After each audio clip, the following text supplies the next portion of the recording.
Palabas na ako ng sila ni Dr. Domingo, ang aking OB. Katatapos lang ng konsultasyon ko. Muli kong binalikan na napag-usapan namin sa loob. Ang sabi niya sa akin kahit pills hindi magbibigay ng lubos na garantiya para hindi mabuntis. Meron siyang sinabing ibang paraan kung saan tuturukan lang. Pero syempre, regular pa rin ang shots na gagawin. Ngunit mas tumatak ang sinabi niya sa akin na kahit anong contraceptives pang gamitin o anumang pag-iingat ang gagawin kung gusto talaga ng Diyos, mabubuo pa rin ang isang sagradong buhay. At yan ang hiwaga ng nilikha. Napangiti ako sa sinabi niya habang naglalakad na palabas ng ospital. Kahit pala doktor naniniwala sa ganon, ang buong akala ko tanging sa siyensa lang sila nakabatay. Napukaw ang iniisip ko na makita si Benji na tuwid habang nakatayo sa may labas ng pintuan ng ospital. Maraming nakaagaw pansin sa kanya. Maski ang mga babaeng nurses sinusulyapan siya. Hindi nga naman talaga maipagkakaila ang kakaisigan niya. Magpapacheck up ka ba? Bungad ko nang mahinto na sa tabi niya. Tinitigan niya pa ako gamit ang tagos na tingin niya. Sa isang saglit may kakaiba akong naramdaman. Parang sundot sa puso na hindi ko maintindihan kung ano. Napakurap ako at napansin ang mabilisan niyang pagsulyap sa loob ng ospital. May pina-check up lang ako? Pagpapaliwanag ko kahit di naman niya tinatanong. Medyo na-conscious tuloy ako sa sarili. Bahagya siyang tumango. Ihahatid daw kita pa uwi ng apartment, ma'am. Utos na naman ni Gavin. Kumunot ang noo ko sa pagtataka. Paano man naman nalaman na nandito ako sa ospital? Iminuwestra niya ang daan. Nagtanong ako sa kaibigan mong bakla. Nagsimula na kami maglakad papunta sa sasakyan. Pinagbuksan niya ako ng pinto nito. Sa susunod, ma'am, sana ipaalam niyo kung nasaan kayo. Nag-aalala si Gov. Awang ang labi sa sinabi niya, pumasok na ako sa loob. Si Benji na rin mismo nagmaneho ng sasakyan. Nakaupo naman ako sa likod. Napasulyap ako sa salamin ng sasakyan at napansin na nakafocus talaga siya sa pagmamaneho. Hindi ko naman kailangan ipaalam sa boss mo ang lahat ng kilos ko. Malamig kong sinabi. Kung ganon, sagutin mo na lang ang tawag ni Gov sa susunod, ma'am. Pakli naman niya. Dahil sa sinabi niya, saka ko palang kinuha ang cellphone mula sa sling bag. Binuksan ko ito at nakitang 3 missed calls ni Gavin. Pasensya na, hindi ko napansin. Hindi siya umimik at nagpatuloy lamang sa seryosong pagmamaneho. Matapos i-text si Gavin, muli kong ipinasok ang cellphone sa loob ng bag. Napatingin ako kay Benji. Binayaran mo ba ang apartment ko ng buong taon? Kapansin-pansin ng panandali ang pag-ingting ng kanyang panga o baka naman namamalikmata lamang ako dahil nang titigan ko siya ay bumalik na naman sa pagiging bato ang itsura niya. Si Gov, ma'am? Pwede bang Laureta na lang itawag mo sa akin? Ang lakas kasi maka-teacher ng ma'am mo eh. Yan ang utos ni sir, ma'am. Nilikunan niya ang sasakyan. Napaka-loyal talaga. Bulong-bulong ko sa sarili. Muli ko siyang binalingan ng tingin. Hindi raw si Gavin ang nagbayad ng apartment? Ang sabi sa akin ng may-ari, ikaw daw. Sigurado ka bang di ka inutusan ng boss mo? Hindi ako yon. Baka nagkamali lang ang may-ari. Check niyo ulit. Tinangoan ko lamang ang suggestion niya, ngunit hindi pa rin nawala ang pagdududa ko. Nakasisiguro ako na isa sa kanila ang nagsisinungaling o pareho't nagkukundyabahan lang. Bala ko naman talagang tanongin na may-ari para makasiguro. Hindi rin naman nagtagal ang biyahe namin dahil medyo malapit lang naman ang ospital sa apartment ko. Bumaba na ako ng sasakyan at hindi na hinintay ng pagbuksan pa ni Benji. Sumunod naman siya sa pagbaba. Huminto ako sa tapat ng pintuan at muling nilingon ang tapat ng bodyguard ni Gavin. Makakapunta ba si Gavin mamayang gabi dito? Hindi, ma'am. May inaasikaso pa siya ngayong araw hanggang gabi. Bukas pa raw. Tumango lang ako at binuksan na ang pinto. Kinabukasan, tinungo ko na naman ang may-ari ng apartment. Nadatnan ko ang may bahay niya na nagdidilig ng halaman sa labas. Na makita ko kagad nang umiti ang matanda. Magandang umaga, iha. Mas lalo talagang gumagandang araw pag nakakakita ka ng magandang dalaga. Good morning din po. Bati ko pabalik, tsaka luminga sa pintuan. May itatanong lang po sana ako kay Manong Kaloy. Aba, syempre, walang problema. Dahil sigurado akong may sagot yon. Lagi naman. Natatawa niyang pahayag at giniyan na ako sa loob ng kanilang bahay. Maaliwalas ang loob nito. Kapansin-pansin ng mga antigong kasangkapan dahil medyo makaluma rin naman ang disenyo ng bahay. Minana pa kasi ni Kaloy itong bahay sa inang niya, ang matanda. Siguro napansin niya ang pagiging abala ko sa paggala ng tingin. Iminwestra niya ang upuan na gawa sa matibay na kahoy. Maupo ka muna at tatawagin ko. Nagtitimpla kasi yun ng kape sa kusina. Ipagtitimpla na rin kita. Ay, hindi na po. Nagkape na kasi ako sa bahay. Pagtanggi ko. Ah, o siya siget, maiwan na muna kita. Tinungo na niya ang kusina. Nagtaka ako dahil medyo natagalan ang paglabas ng mag-asawa mula sa kusina. Pagkalaan na siguro mahigit 10 minuto, bumalik din ang matandang babae at kasama ng asawa na may bitbit nga na isang tasa ng kape. Napadalaw ka, iha. Si Manong Kaloy. Dahan-dahan siyang naupo na sa tapat nito. Tumabi naman sa kanyang asawa. May itatanong lang po ako tungkol sa upa. Ah, awkward na natawa ang matandang lalaki. Ano yun? Sino po ba talagang nagbayad sa inyo para sa isang buong taon sa upa? Diretsahan kong tanong. Natawa na naman siya kahit wala naman akong nakikitang nakakatawa sa sinabi ko. Ah, yun ba? Naku, nagkamali yata ako, iha. Hindi ka pa pala nagbayad. Sa ibang kliyente ko yata yun. Napagpalit ko lang. Umawang ang labi ko sa narinig. Kung ganun, may utang pa pala ako sa inyong isang buwan? Mabilis siyang umiling habang ang may bahay niya na may tinititigan lamang siya sa naniningkit na mga mata. Halatang nagtataka sa ikinikilos ng asawa. Wag na iha. Balato ko na lamang isang buwan na yun sa'yo dahil, pagkakamali ko naman yun. Kaya wag mo nang isipin pa ang isang buwan na upa. Pansin ko ang pawis sa noo niya, gayong hindi pa nga siya nakakahigop sa binitbit niyang kape. Tinitigan ko siya na ilang segundo. Hindi nagpirmi ang mga mata niya. Sumimsim siya sa kanyang kape at hindi na nagsalita pa. Tumayo na ako. Sige po, salamat. Babayaran ko nilang po kayo ngayong katapusan ng buwan. Sige, iha. Ang matandang babae ang sumagot.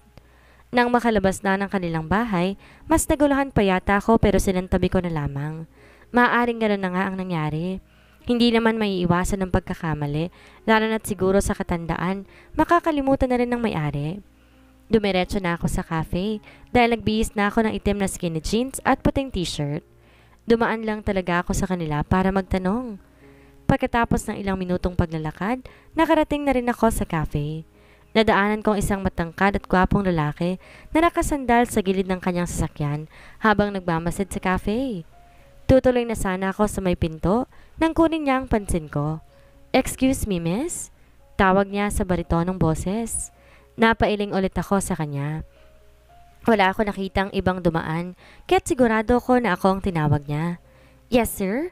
Dahan-dahan siyang lumapit sa akin. Sa itsura niyang suot ng isang corporate attire, na-imagine ko na pupunta pa lang siya sa opisina. Pansin ko rin na mukhang magkasing edad lang sila ni Gavin. Do you work in there? Can I ask you something? Opo. May itutulong ba ako? Do you know of Daylin who works in there? Nagtagpo ang kilay ko. Bakit niya tinatanong ang tungkol kay Ma'am Daylin? Pwede ko bang malaman kung sino sila? Magalang na tanong ko. Di naman ako po pwedeng magbigay na lamang ng impormasyon sa isang estranghero. I am Attorney Dave Jude Morales, an acquaintance of her. Attorney? Abogado? Muli ko siyang pinagmasdan. Mukha namang mabuting tao at mapagkakatiwalaan. Siya po ang manager namin sa cafe. May kailangan po ba kayo sa kanya, attorney? Pansin ko ang bigat ng paglunok niya. Hindi siya sumagot. Muli siyang napatingin sa cafe. Kung may kailangan po kayo kay Ma'am Daylin, pwede naman po kayong pumasok sa loob. Kung importante talaga. Pagpapatuloy ko dahil hindi na siya nagsasalita pa. Napahagat siya sa kanyang ibabang labi na para bang pinipigilan ng sarili. Patuloy lang siya sa pagtitig sa cafe. Magpapaalam sana ako dahil ang buong akala ko hindi niya na ako sasagutin. Kaya lang, bago ko pa maibuka ang bibig, naunahan niya na ako. Hindi na, salamat. Aniya sa paos na boses. Tumango na ako at saka tinalikuran na siya. Pagpasok ko sa loob ng cafe, muli ko siyang sinulyapan. Nasa labas pa rin siya. Nakita ko ang pagbuntong hininga niya at ilang sandali pa, pumasok na rin siya sa loob ng kanyang sasakyan at umalis. Buong araw ko nagtrabaho. Medyo marami ang customers kaya naging abala talaga ako. 2 waitress lang kami na pumasok sa trabaho dahil lumiban ang isa. Patapos na ako sa pagsaserve sa customer na makita ko si Ma'am Daylin na nasa counter, kausap ang cashier. Kaagad ako lumapit sa kanya. Inintay ko na matapos ang pag-uusap nila ng cashier namin. Morning po, ma'am.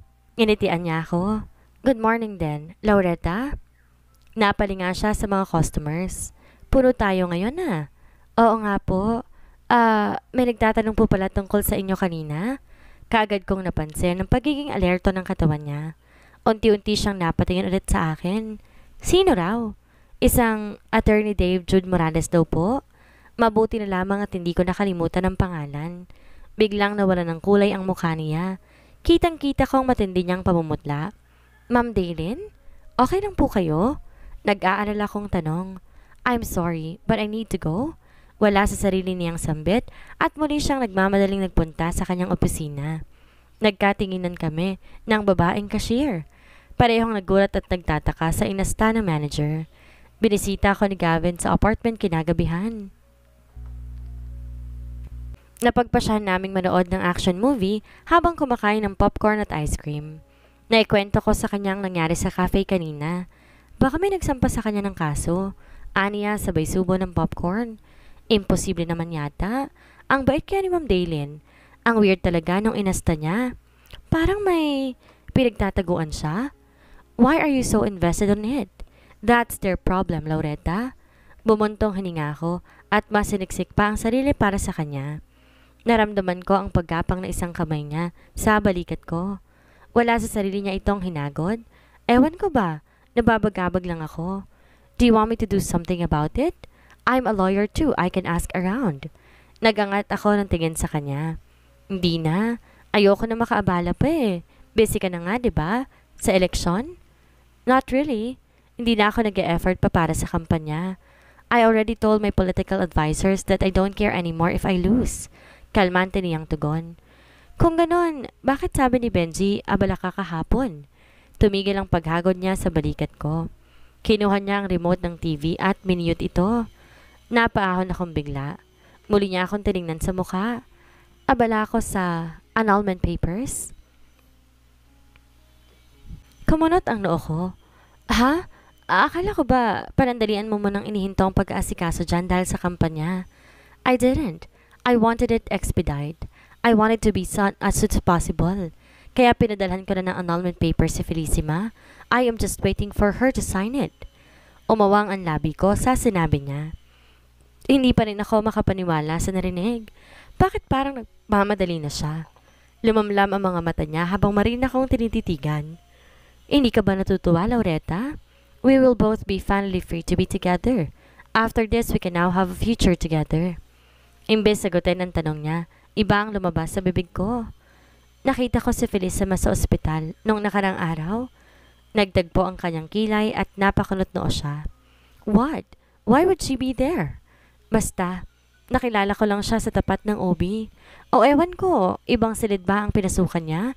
Hindi ako sigurado. Baka may binisita lang. She does that. Sabi niya at kinuha ulit ang remote. Nagkaroon na ng tunog ang TV. Baka buntis siya. Mabilisan kong pagbitiw. Who would get her pregnant? Wala sa sarili niyang sabi at binalingan na ang palabas. Hindi ako sumagot. Marahas siyang tumingin ulit sa akin. Tumalim ang tingin niya. Tingin mo binuntis ko siya? Ani niya sa malamig na boses. Parang isda ang bibig ko dahil sa paulit-ulit na pagbuka-sara nito. Hindi alam ang sasabihin.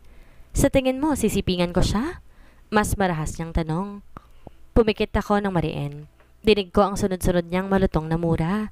I can't believe this shit. Wala kang tiwala sa akin. Ganun ba, Laureta? Hindi naman sa ganun.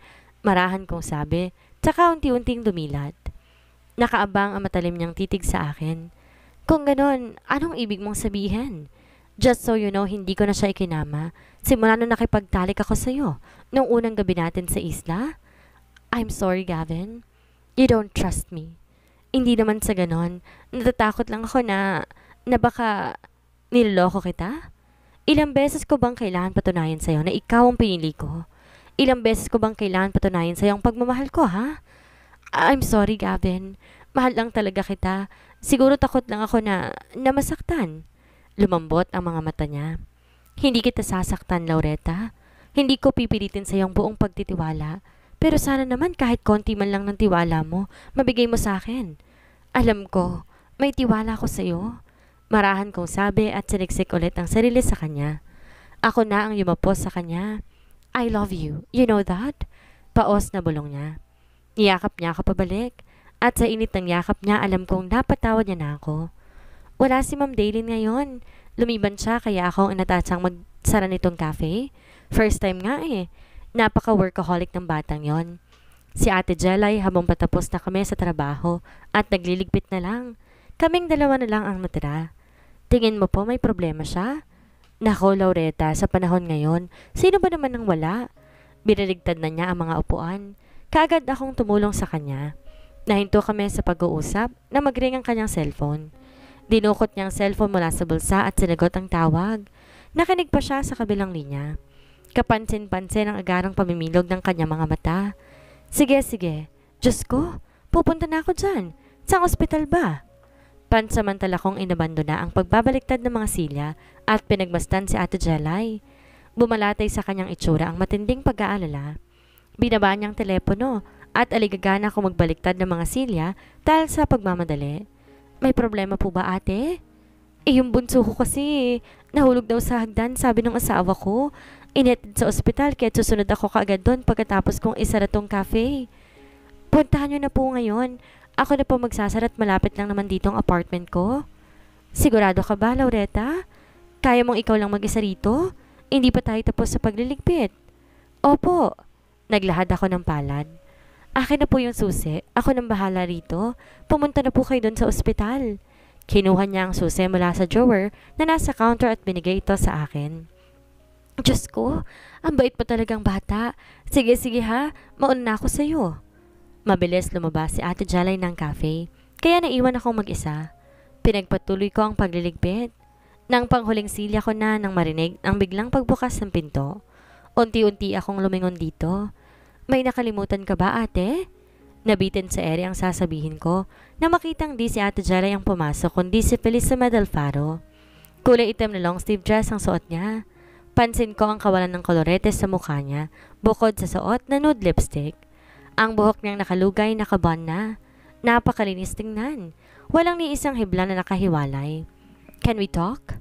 Aniya sa mahinhin na boses. Misturang nanghiheles na lamyos. Matapang akong tumango. Desidido na ako sasabihin niyang layuan ang asawa. Tatanggihan na siya dahil pakiramdam ko may pinanghahawakan na ako. Naupo kami sa silang hindi ko pa naililigpit. Nasa tapat ng mesa ko siya. I am sure Gavin has told you about the annulment papers. Panimula niya. I hate to break it to you but I will not sign it. Sinabi niyo ba yan sa kanya? Matapang kong tanong. How crude of you. I am not here to start a fight, Miss Gutierrez. Malumanay man ang pagkakasabi niya nito, hindi pa rin nakalagpas sa akin ang talim.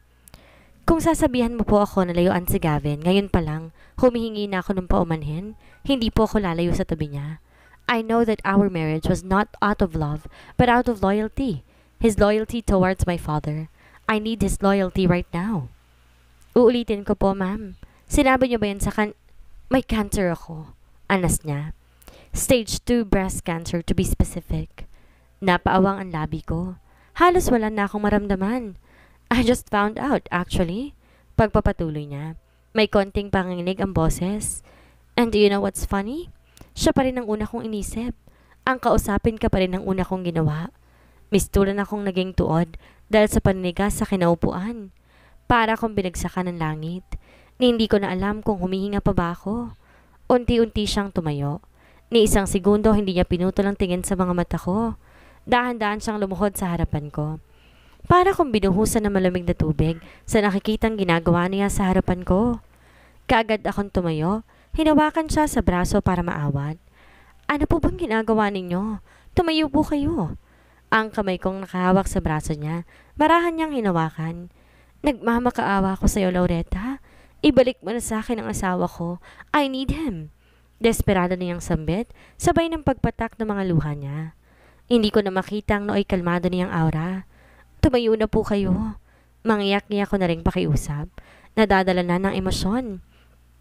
I know I cannot get his love, but maybe I can beg for his loyalty. You can help me. You're the only one who can... I know it. Humagulhol na siya sa harap ko, habang desperadang kumakapit sa aking kamay. Tuluyan na rin akong nadurog sa harapan niya.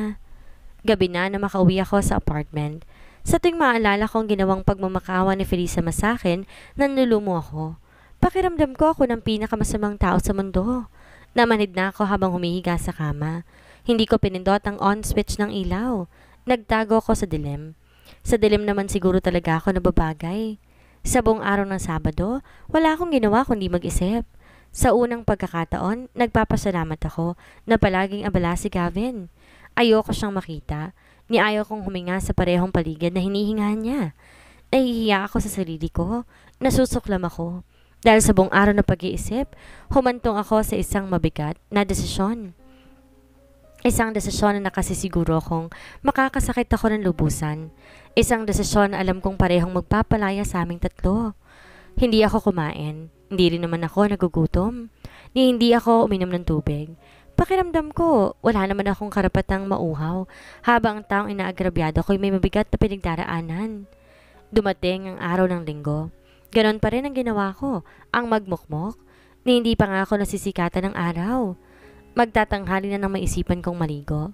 Halos 2 oras ako sa loob ng banyo.